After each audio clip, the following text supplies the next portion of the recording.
Hey guys, thanks for stopping by. Always appreciate it. It's good to see you.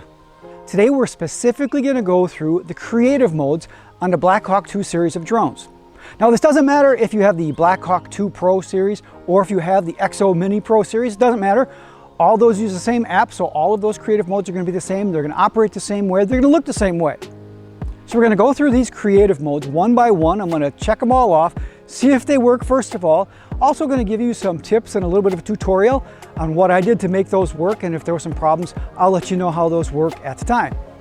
There are additional modes that are not creative modes per se, but they are cinematic in nature. For instance, the hyperlapse. And I did do a video on those. I won't include them again here, but I will include the links up here and in the description.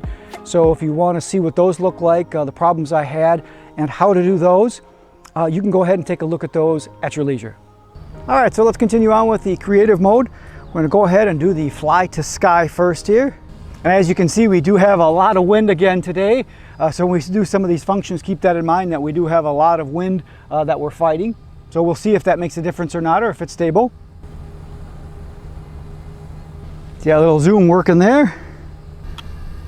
The cool thing with this fly to sky is that it's almost like one of the jib moves, and that's one of my favorite moves. So we'll see what that looks like. A real cinematic move here.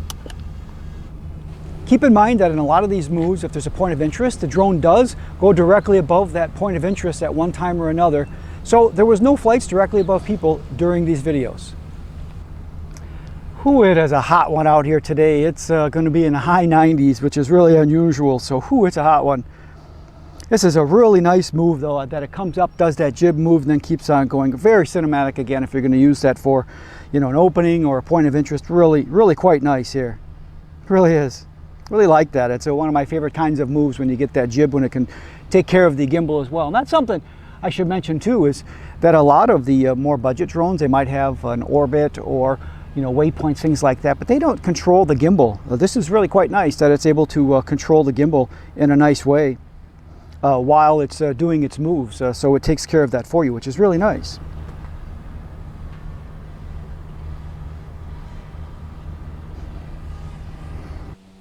So now let's take a look at the video that it saved.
All right, so there we go. So that move is done, and it's going to return to the start point here.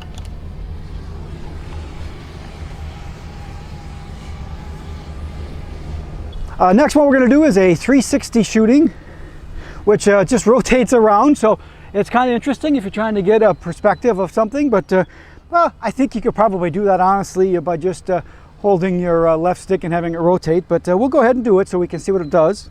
See if it does anything special.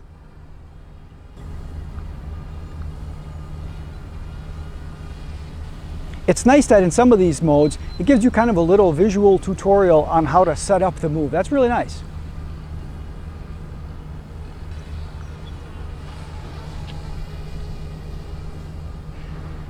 If you're trying to get some real nice landscape or something like that, this would be really nice if you had a lot of area.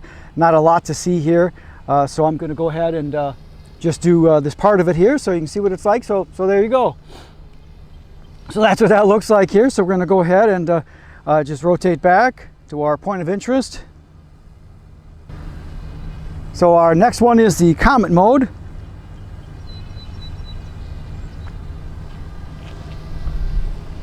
I'm going to go ahead and go up just a little bit more here. Make sure we don't catch anything. There we go.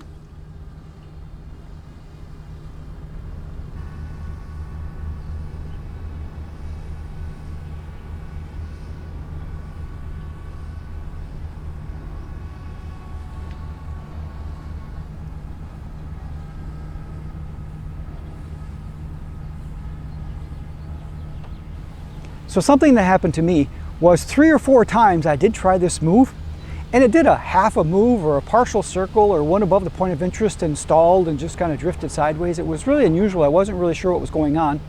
So I assumed that I maybe wasn't going high enough to start the move and it couldn't complete the move because of the gimbal move or something like that. I'm not sure. And as I mentioned, it does go directly above the point of interest, so I'm sure it's important where you are in relation to that. There we go. Well, that was pretty cool. That was not bad. First couple of times it seemed to do a little bit different. Maybe I wasn't high enough. I went a little bit higher and it seemed to do a little bit nicer job and twirl and go up. So let's take a look at the video that it saved for the Comet Mode.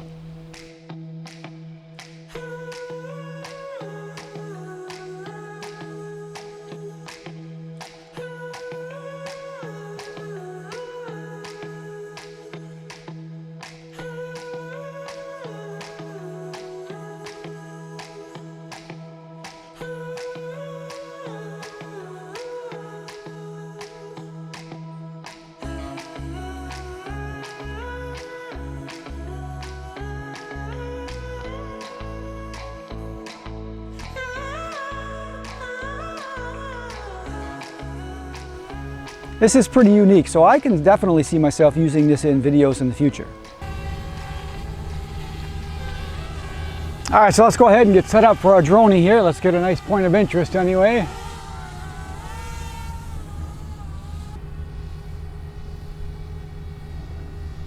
Something that I wish they would do while I'm setting this up reminded me that in the app you can choose English or British type measurements, the imperial measurements, or metric.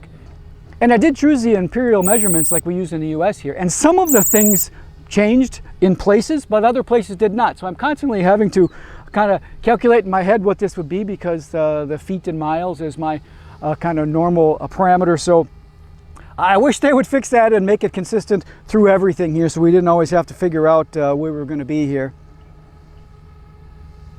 Okay, so let's go ahead and do go. Here we are. Okay, I think it lost what we were going to do, so let's try that again.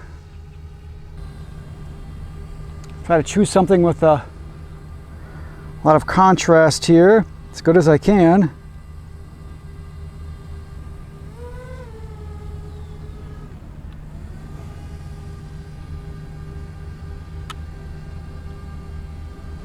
So something about this Dronie move that I should mention, I did this 3 or 4 times and it wouldn't complete. It looked like it was good. It looked like I had plenty of contrast. It would start to move back up maybe 20 feet or so and then just stop and say that the move was complete. I don't know what that was all about, honestly. So I can't really tell you for sure what made it work, if it was just the 4th or 5th time that I did it, or if I was a little bit farther away, I had a little bit more contrast, I'm not sure. So if any of you guys have an idea why this mode worked the time that it did that I showed, and the other times where it would just back up a little bit and stop, let me know in the comments. That would be nice to know. We'd all learn from that. So now let's take a look at the video that it saved.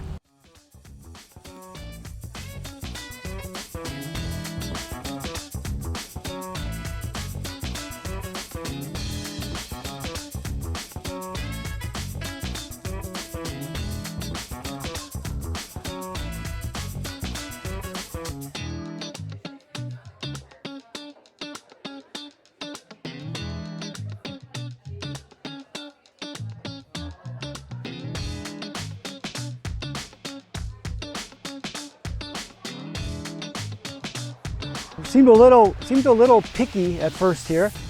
Drone is now going and returning to home.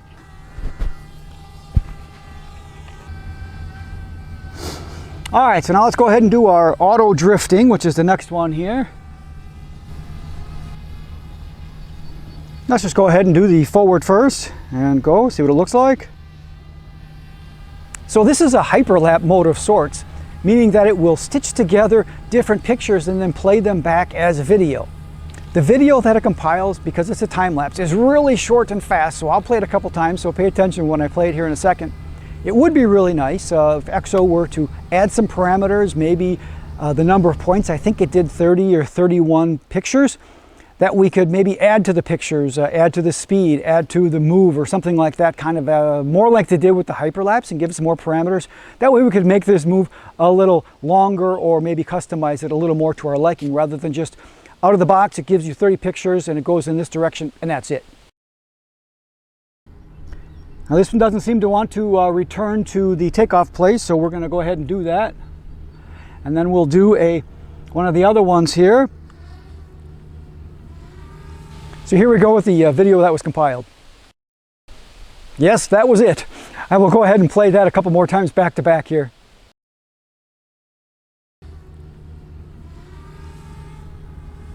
We'll do a rotate right and left here, or one of the others, just so we can see what that looks like. So let's go ahead and do an auto drift left, and we'll go. And as I already mentioned before, I did do a full video on the hyperlapse, so if you're curious a little bit more about hyperlapse and what they look like, you know, go ahead and take a look at that video. That'll give you a little more information on what hyperlapse kind of looks like. Really do like these modes. Actually, I really do. They're really nice in the cinematic. If you have something with a decent contrast, it looks like it does a pretty good job. Really nice. I do like them.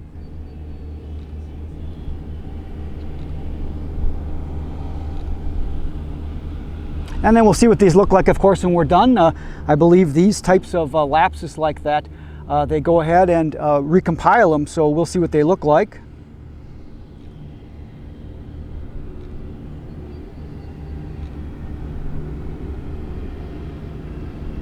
Okay, now this one is returning back to the takeoff point. So let's go ahead and take a look at the time-lapse video that it created for this one. And again. And last one, let's go ahead and auto drift right. See what that one looks like.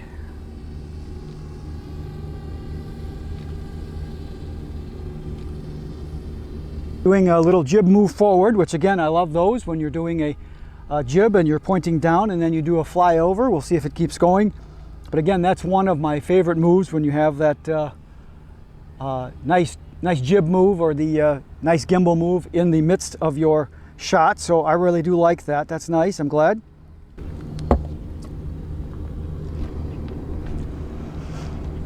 Does look really nice here. Of course, you always got to make sure you're checking where your altitude is and keeping that in visual line of sight, because there is some power lines that are a little farther in the distance, and when this goes, if you're not paying attention, you might think you're far enough away, and of course it can run into those. So we want to make sure that we're always in visual line of sight, and we don't have anything that we're going to run into while it's doing these automatic moves.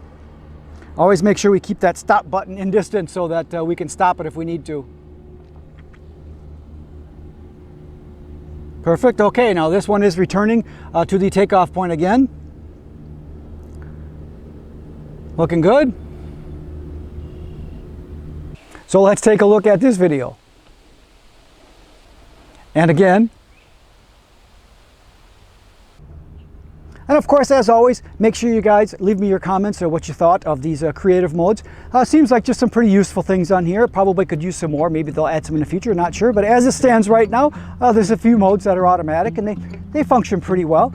Did have a few quirks, of course. The Dronie took me a while to kind of get working, and then you had to figure out with the drifting where it was supposed to sit so that it kept it in the center. Not sure if I had a contrast issue or something like that, but it's really bright and sunny, so I realize there's probably some quirks or some things that I need to learn a little bit too to make the most of the functions. But they did function not too bad. But of course, make sure you guys let me know what you think. And lastly, I would ask for your help and that you click that like on this video if you found anything of use, interest, or something that you simply just didn't know before. We really do appreciate it as creators. It's free, easy, just lets us know we're doing something of value. So with that, I'll see you guys in the next video, and until then, good flying.